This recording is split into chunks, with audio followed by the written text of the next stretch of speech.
Welcome to the Verdict Sports Show. I'm your host, Jacob Verde. Hope everybody had a good weekend. Hope you hit some picks for your Final Four. We went 3 or 4. Not too bad. Got the national championship tonight. Women's national championship was yesterday. UConn got it done. We're going to be breaking it all down for you today. We got an interesting segment to open up the show. We'll do the teams I think will have the biggest turnarounds in the college football season upcoming this year. We'll do a portal update for you as per usual. Talk LSU baseball. Whole 9 yards. If you got any comments, questions, concerns, as per usual, drop them in the chat. We'll pop them up during the stream and get active with you. Once again, live Monday, Wednesday, Friday at 9 a.m. YouTube and Facebook. Hit that like button, hit that subscribe button so you don't miss any other episodes, any other live streams, or any other exclusive LSU content. Stay in the loop, people. So let's talk about this college football season. A lot has changed, and you're going to have a lot of teams here, like Texas Tech, like maybe LSU potentially. A lot of teams that are going to be able to flex some muscle and show, hey, you know what? We ain't the team we were last year. Yeah, last year it might have been rough. It might have not have been our season, but we're going to be able to turn over a new leaf and kick some tail. I think Texas Tech will be one of those teams that surprise a lot of college football fans. Now, there's a variety of reasons as to why I would believe this. I'll start with some of the simpler ones. First things first, you're in the world of NIL, obviously. I don't have to say that. Everybody knows it. It's clear as day across the board, unanimously. You're going to have to pay for players. You're not only going to have to pay for them, but you're going to have to put them in a situation where they feel like this location is the best one for me, for my career, for my playing ability. And I feel like you do that through showing the alumni network, through kind of getting your kids in a setting similar to what LSU does. You're around the pros that came through, that have been in this university, that have done the things you've done. Texas Tech has a pretty damn good pro to be able to do that with Patrick Mahomes. And it's just a lot more than talking and giving, advice. He's cutting some checks. He pledged $5 million to the Red Raiders, to their school football program alone. And he's been helping out with NIL through the Team Mahomes part of the, NIL collective that they're doing over there. Adidas is partnering with them, and they gave some athletes some scholarships. This is how, at least in my opinion, you utilize that alumni network perfectly. Texas Tech doesn't have a million athletes like other college football programs that have put out plenty of NFL talent. They don't have a bunch of stars to choose from, but they do have pretty much the best quarterback in the NFL. And with that comes the biggest contract, all these huge endorsement deals, this huge branding platform, and they're leveraging it, quite frankly, in the best way that they could. Texas Tech with that money, what are they doing with it? I mean, having money and knowing what to do with it, having a plan, that's two different things. They have a plan, all right. Transfer portal, they're the number one class. It don't matter who you're looking at, how you're looking at them. If you're breaking down the rankings, the prospects, the signees, the additions for the Red Raiders, they are number one, and they're still adding. They just signed the Stanford outside linebacker, David Bailey, number 3 overall portal athlete. And guess what? This is one of those in-state rivalry where you're playing tug of war with Texas. And I don't know if you've been living under a rock or not, but Texas is probably one of the most plentiful NIL destinations in the country. The Longhorns can write damn near any check to anybody. And we've seen it happen time and time again, whether it be Khalil Lockett or them trying to get to Corey Moore or what have you. There's been a lot of pieces that the Longhorns and Sarkisian have been able to pull. They could not pull David Bailey from Texas Tech. Now, obviously, Texas Tech is on an incline, and they're looking like a good spot. And it's kind of like buying stock in a program, right? Texas Tech is not really one of the programs that you would expect a college football playoff berth from, especially in this, Big 12 division. But I mean, it's wide open at this point. And I think if they can continue to stack some days, they're going to be one of the only squads there, really making some noise. And if you're able to show a recruit, especially a number 3 recruit in the portal, outside linebacker, somebody you really want to woo, that, hey, Texas Tech is the destination. It ain't Texas. I know in this big, great state, you got a lot of college football programs, and a lot of people want to say that these are the best. And Texas Tech had to flip them down and show David Bailey where he should be playing his college ball. Fans, this is like Tulane pulling an LSU recruit. This is like LSU almost getting somebody to the school, to their destination, and then in the end, ties get cut, and the Green Wave is signing them. That's the comparison. That's little brother getting active. Now, I don't want to throw no shade in the damn Raging Cajuns, but It'd be like ULL pulling in a last-minute flip on somebody that the Tigers thought they were bringing in. This is a unheard of situation, and like I said, it's going to be because of the Patrick Mahomes NIL boost. I think that's a big, big factor. I mean, if you're giving millions of dollars to a program, to a team to be able to buy roster pieces and move around, you got enough resources to be able to flip that win total very instantly. Will they be a college football playoff favorite? Will they be a contender in terms of a championship? I don't know. I don't think. But Big 12 status, I think this is one of the best teams in that conference, and I think that they can make some noise. Also, Micah Hudson could return. We talked about that, the wide receiver that left Texas Tech, went to A&M. LSU kind of recruited him for a little bit. He's no longer at A&M anymore. Grass ain't always greener. He took the risk. It didn't work out. Now he's in a situation where he's back in the transfer portal. Could he return on back to Texas Tech and help them add some more pieces to that class? I don't know. But I think the Red Raiders will impress a lot of people this college football season. Another team that I think will impress a lot of people this college football season. Let's talk about the damn Auburn Tigers. I got Auburn. I'm all over Auburn. Now, for a couple of reasons. I know Auburn has kind of been one of those teams lately. It's been one of those teams that people they sleeping on. And I agree. Look, 11-14 through the last 2 years with Hugh Freeze. You need to hurry up. A lot of people are questioning whether or not a coach is fit a little too early, a little too prematurely. This situation, you've got 2 seasons. This is your third one. It could be pretty nail on the head. It could be pretty spot on.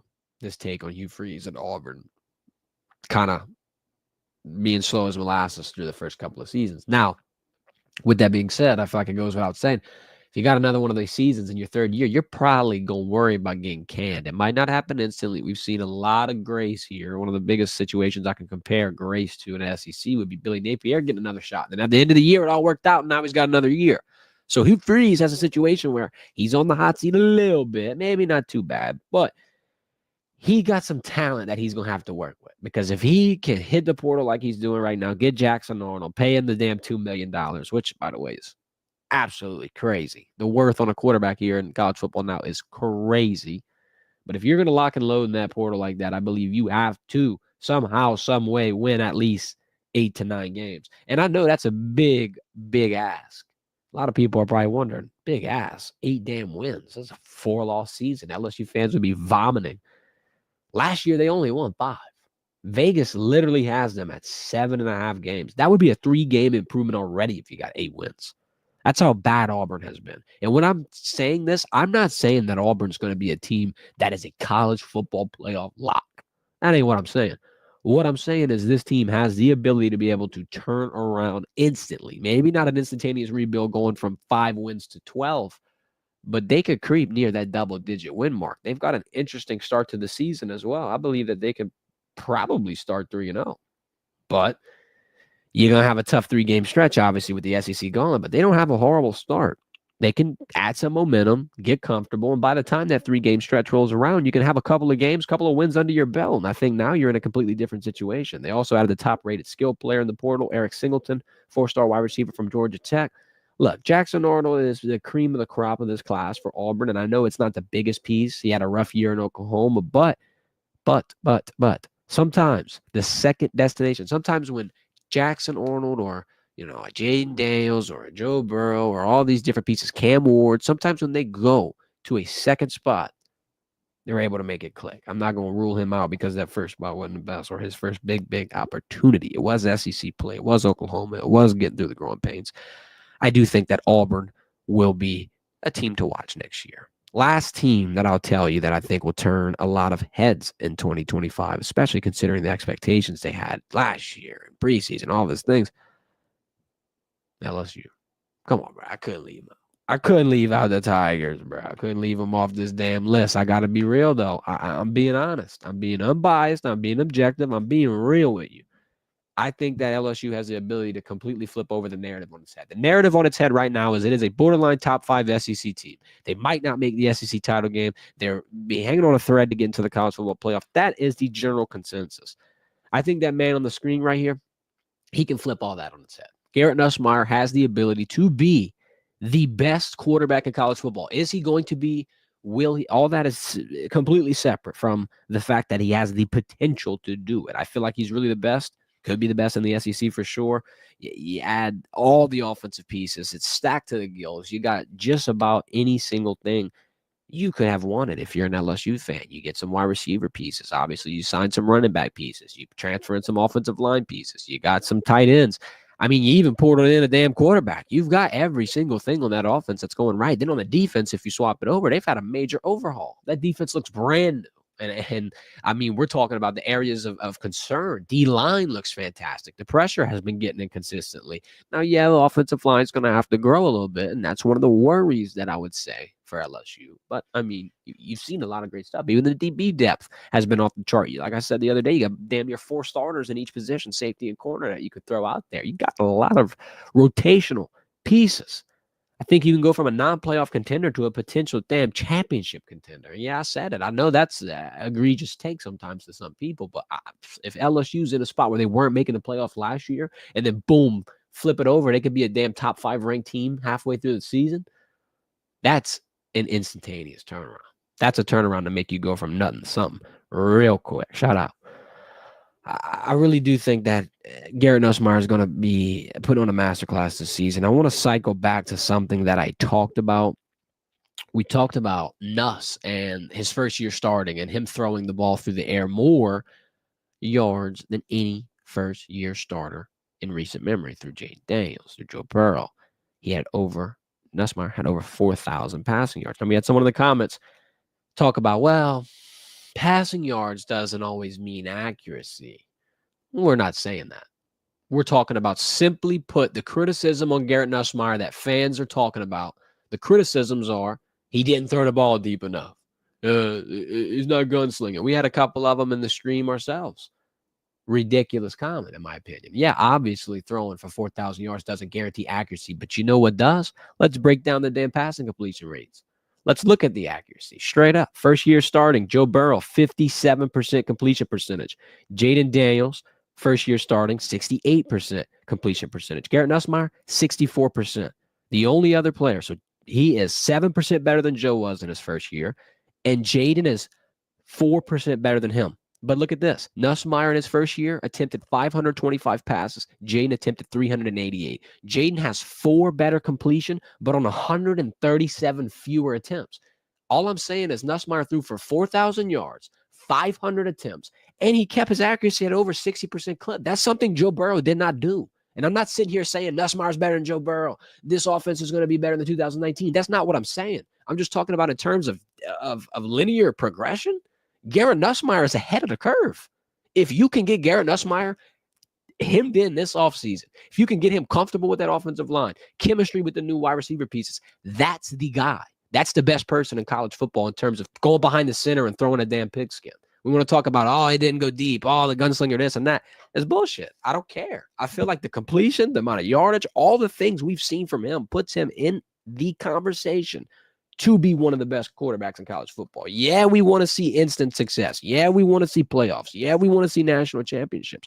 But guess what? You've got to be patient. You got to go through the mud a little bit to be able to get to that point. Not everybody just hires a coach, portals in people, and it's an instant rebuild. Brian Kelly's in his 4th year. All the culture talk he's been, propping up. We want this, we want that. We want people who are focused on LSU, people who are focused on being champions that graduate. That's all been instilled. He's had endless time to be able to not only get pieces in, but figure out what pieces didn't work, what strategies didn't work in the portal, what coaching staff pieces didn't work. Everything has been, honestly, perfectly curated at this point. I trust Brian Kelly. I trust LSU. I think this team could be one of the biggest surprise, flips this season. And I think it's going to start with Garrett Nussmeier. That's my soapbox moment for today. Let's move on to the transfer portal talk. Hoops have been in there. They've been active. LSU's trying to make some things change. Men's basketball has been rough lately. It's been really rough. I ain't going to lie to you. But they've been impressing me a lot. Number 3 portal class per 24/7 Sports. They got 5 transfers coming in and 3 recruits coming as well. That's 8 players that you're bringing in. Ladies and gentlemen, a basketball team's only like 15 people. That's half a damn squad you just brought in. I have my worries going into this, little period of giving the basketball teams more money and, hoping that it was going to be able to get together. I'm enjoying what Matt Man's been able to do. I think that, if you're able to somehow some way, get these pieces in and go on a little bit of a run, even just enter the first round of the NCAA tournament, Matt McMahon is chilling. If you don't enter the tournament, you have some type of success. Maybe you beat some top teams. Maybe you make it in the conference tournament a little bit. Maybe you go to the damn finals in the conference tournament. Who knows?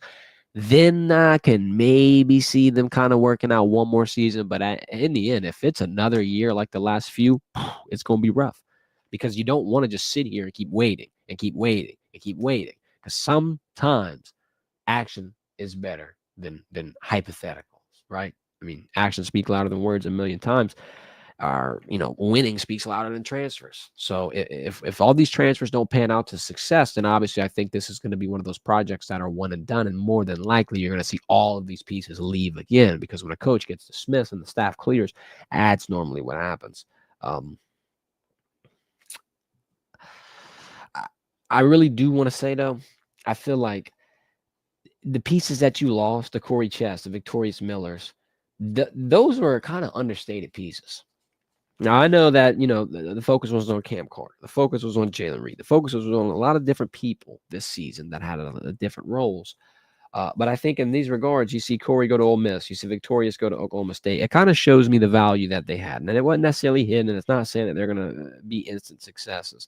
But this is kind of the worry with the portal strategy. Sometimes it's not always cut and dry. Sometimes losing 2 pieces and gaining 5, it's good in theory, but I just don't want to see a situation where LSU men's basketball puts all their eggs in one basket. This doesn't work out, and now the men's basketball team is in a bind for 5 years. Because if you bring in all these new pieces, 8 different people, half of the team's new, half of the team had already left, and if Matt McMahon goes through another one of those grinding periods, gets canned, and they got to go back and redo all of this, I think you got another 4-year growing period on your hands again. You got at least a couple of years once you get that new coach in to recruit and find some pieces. And then after that, you're going to have a little bit of a growing pain period as well, just to even get past your initial struggle phase, because nobody's going to want to come to a team that's not in a tournament. Nobody's going to want to come to a team that's not having success. I think you're in a little bit of a spot where you gotta put up right now. Put up or shut up. LSU has to win, I would say, 22 to 23 games, at least over 20. You got to be in a situation where you are a top 5 SEC team. That's what I'm saying. Women's basketball, let's briefly talk about this.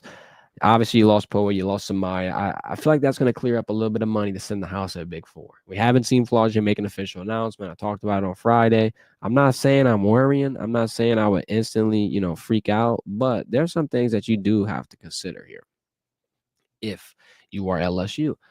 First things first, she's probably the most valuable basketball player in the country right now. And you got 2 teams, well, really 3 teams, honestly. 3 teams that are going to be looking for some pieces, for some haymakers, for some guards specifically, for 2 of them. UConn and TCU are going to lose Paige and Haley Van Lith. Now, I feel like that's an opening for them to be able to swing hard. Are they going to swing hard for Flaugier? Obviously, that's not instant success. You got a lot of their pieces in the portal. You got Olivia Miles. You got Tanaya Lotson. You got other pieces that I think are going to get pulled as well. And I think South Carolina are eligible for both of those as well. But my thing is that there are a lot of teams besides LSU that are a couple pieces away. They're going to get greedy, and they're going to start throwing some offers out. And as a business-minded individual, you'd be crazy not to hear the offers out. I mean, we know that Flaugier is a two-way superstar. She's an athlete. She's a rapper. But at the end of the day, she's really one of the biggest business, personalities in college sports ever. If you're going to look back at the age of NIL and who took off quickly, there's going to be a lot of instances at LSU. And the top 3 of them, all female. Flaugier is probably one of the best ones. Livy, Angel, and Flaugier, I feel like I've completely transcended not only women's sports, but this whole NIL sports era. Flaugier's rapping, doing all these things, and now she's pretty much larger than life, bigger off the court than really she is on the court. And I say all that just to say, you're not the only damn team shopping, and that's the most valuable piece. The most valuable piece will definitely get some type of attention, and I'm hoping that they're going to be able to keep it. I'm hoping that they're going to be able to lock it up. Let's talk about baseball real quick. These are the D1 baseball rankings today. Go ahead and get a look at them. LSU back at number 3 after back-to-back SEC series sweeps. 6 of the top 7 are SEC. It's insane. Arkansas, Texas, LSU, then Clemson slides in. Tennessee, Ole Miss, UGA. Texas moved to number 2. They lost their series to Arkansas. Or no, excuse me. They didn't lose their series to Arkansas. They lost their series last week 1-2, though. Arkansas number 1. They're really one of the best damn teams in baseball. I ain't gonna lie. I feel like the Hogs are gonna kind of be in a little bit of a thorn in the side mode for LSU baseball. They're gonna play in the second week of May, I believe. They're gonna play at home though. So I mean, at least you get them in the box and you're not gonna have to travel and do all that jazz. But hey, LSU traveling, it ain't been bad. You just went to Oklahoma, went to Norman, got your sweep. I believe that was the first sweep of a top 10 SEC team on the road since 1997. One more time. LSU swept a top 10 SEC team on the road for the first time since 1997. Number 9 Oklahoma went down on Saturday. They went down 3-2. It was a 3-game sweep. Obviously, Chase Shores came in on Saturday, 4 strikes. Cowan came in and closed it out, 4-inning save. Shout out to him because these two pitchers right here have been a damn dual unit, absolute. The offense has really been booming. Obviously, I mean, they've been in a situation where you just can't keep the bats off. Derek Curiel added an RBI double in the 4th, which inevitably was going to be the go-ahead run. This is a red-hot squad. I mean, they got a lot of teams in college baseball that you can point to be in the top. I think Arkansas is not a bad guess.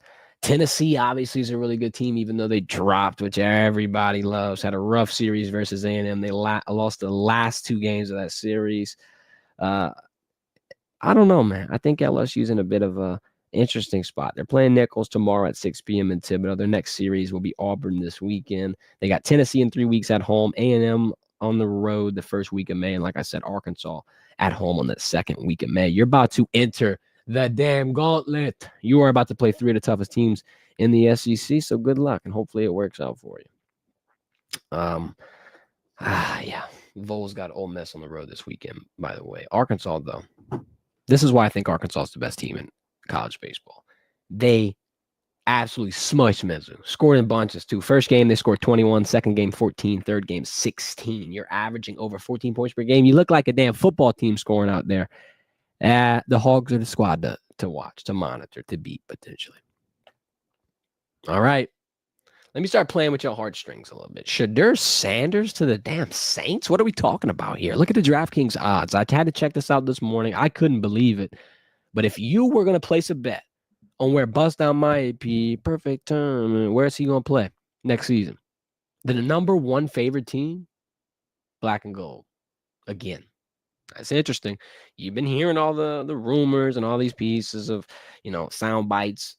Deion Sanders said, I like the colors. I like the city, the food, the people. I like the possibilities. You never know. You never know. Giants are in a spot where I don't feel like they're in a do or die mode anymore. They get Russell Wilson, they get Jameis Winston, and Shedeur Sanders' stock has just, as a result, has been tanking. Because Cam Ward's by clear the number 1 quarterback, and we've been in that camp for months. We've been in that camp of Cam Ward is the best guy. He's the more mobile guy. He's shown you the most. I mean, I like Shedeur Sanders, sure. But Cam Ward was obviously the more complete quarterback, and he would have probably been able to be in the NFL last season. I don't even think he needed that extra year at Miami, but he took it. He did it. He got his bag, and here he is, probably going to be the number 1 pick in the draft if Abdul Carter don't wipe him. Definitely be the number 1 quarterback, though. Here's the interesting part about Shedeur Sanders to the Saints. There was nobody at his pro day. No head coach, nothing. Now, in this day and age, you can watch a pro day from anywhere. We had some pro day coverage from LSU ourselves. If you look on our channel, check it out. But we had the whole recap of the pro day. There's some times now where you don't even need to go to pro day. You just turn it on YouTube. You got the whole coverage. You can go on Twitter. You got all the damn best clips. You got all the times, all the reports, all this, all that. In the age of media today, Kellen Moore don't got to show up to Colorado. Maybe he's got a bigger pro day on his hands. I don't think that was a big telltale sign. I do like the fact that his stock is kind of in a situation where it's sliding. Because, I mean, with the Saints at the number 9 pick, there was a good chance, honestly, it was the most probable chance that he was going to be gone by the top 3 picks. Shit, some people were worrying he was going to be gone after the first pick. At number 9, I don't think you got good odds. Now, do you trade up? What do you do? Are you in a situation where you can even trade up if you're the Saints? I don't think Shedeur's valuable enough to be able to do it. Now, correct me if I'm wrong. But I do think the Saints have a couple of pieces to be able to maneuver. I just don't know if that's worth bringing in a rookie quarterback. You're probably going to have to sit because Derek Carr's your guy. I know it sucks. I know you hate it. But as of right now, your starting quarterback is Derek Carr. So even if Shedeur Sanders comes in, this is going to be one of those type of situations where I feel like it's just going to have to be the perfect scenario that's going to have to fall in their lap. I don't think they should make many moves to climb up and get it. I feel like if you were at 5 and maybe you're losing one extra pick, sure. But if you got to lose multiple picks to move up 6 spots, I'd take the risk and hope he slides down to you. If he don't slide down to you, it was a sign, and you can go in and just pick either A, the best offensive player on the board, or B, probably go draft an offensive lineman like the Saints love to do. But drop your takes on what you think is going to happen in the comments below. Let's talk about this damn Final Four. Final Four. Florida had a great performance versus Auburn. I ain't gonna lie. Florida did good. That was the pick we got right. We got both of the women's teams right. South Carolina, UConn, obviously. Paige goes in there, gets the title. We'll talk about that next. But Florida went out, flex a muscle versus Auburn. SEC on SEC crying. John Boomy getting roasted on Twitter. Shout out. But crazy comeback by Houston and Duke. That was really what took the cake for me. The damn Houston and Duke game. Everybody, I think the win probability got up to 94% for Duke at one point with a minute left. Somebody put down a damn live bet at plus 10,000 odds, made bands off of it. And now we got a national championship tonight at 8 o'clock between Florida and Houston. Look, I think Florida is a lights out squad. I'm worried with Houston's win streak. I think they've only lost like one game since December. In 2025, Houston has lost one game. One damn game. And after that comeback, after all the graphics I'm talking about are seeing of the 1 minute mile or Houston's team fitness is so good, I'm terrified, bro. They look like they can just full speed run 100% battery. They're never going to be tired the whole game because Duke was gassed out and Houston was not even on the ropes, not even hunched over, not even in the corner sitting down drinking water. They were fine. 100% fine. Resiliency right there for the Cougars. Look, I don't know if it's the hometown proximity. You're in San Antonio. You're about 5 hours away from your hometown. I don't know what it is that's got the Houston Cougars turning up, but they are a game away from a national championship. And I feel like Florida's a squad. I'm not going to lie. I'm worried about it. The total's at 140. I could see both teams touching that. I think Florida's let up 70 points per game, damn near every game this tournament. It's been a rough period. Both teams, I think, are very good in terms of comebacks. They've each had their fair share. I believe Florida came back on Texas Tech. Houston obviously came back on Duke. This is going to be a battle. It could be a defensive battle, so I could see the under dropping. 140 is really small. I think the under in like the last 10 Final Four natties have won like 7 times. Either way, it is a brutal trying to take the over on the total here. I think Vegas knows. So I would say my 2 picks for you. Don't parlay them. Don't do it. If you want to do it, do it. But I don't know if this is the smartest thing to do. I would say under 141. That's a little crazy flyer. I think Florida wins this game. I think Florida is the overall complete team. And I'm not like doubting Houston. Houston could win this game. It's pick them for a reason. If they gave you an opportunity to pick an alternate spread, I would throw Houston at like +6 and take a Florida money line. Only because I think Florida has shown us the most consistency, but Houston is still a number 1 seed. This is a tough Final Four to break down. But if I had to do it, I'm sliding the Gators' direction. That's what I'm thinking. Let's talk about UConn real quick. They were able to fix it up. Paige closes out her historic college career. She gets a national championship. And it's pretty interesting because if you look back at that 2020 recruiting class, I'm sure everybody saw it on Twitter by now, but let me read it to you. This is the top 5 recruits from the 2020 women's basketball college recruiting class. Number 1, Paige. Number 2, Angel. Number 3, Cameron Brink. Number 4, Caitlin Clark. Number 5, Camila Cardoza. And at number 7, Haley Van Lith. That was a stacked class. Absolute stacked. Out of that top 5, there's only one player without a ring. Paige has a ring now. Angel Reese has a ring now. Cameron Brink got a ring at Stanford. Cardoza obviously got one at South Carolina, but Caitlin Clark did not get a championship. Nice. I ain't gonna make no slight. All I'm saying is it's crazy because out of that top 5, I do think that Caitlin Clark's the best one. And it's ironic. Teams do win championships. It's not players. But I wanted to point that statistic out. That was insane. UConn's first title since 2016, though, ended a 9-year drought. South Carolina held to just 32% shooting. They were outscored 45-24 in the second half, damn near double. Dawn Staley was in a bind, dude. They kept putting a camera on her. She freaking out, throwing her hands all over the place. This ain't how she expected this to turn out. Sarah Strong, good Lord. Sarah Strong is the best women's basketball player at college. Straight up. She's a freshman. She's a freshman getting 24 points, 15 boards. She had 11 boards at half. Paige Beckers had 17 points and 5 assists. That's fantastic. You got a freshman coming in, leading your team in points, grabbing every damn board that touches the glass, straight Windex cleaning that off. She's the best player in college women's basketball. It hurts so bad to have seen her go there and not to LSU. I know LSU was in that mix for her. UConn ain't going to be done.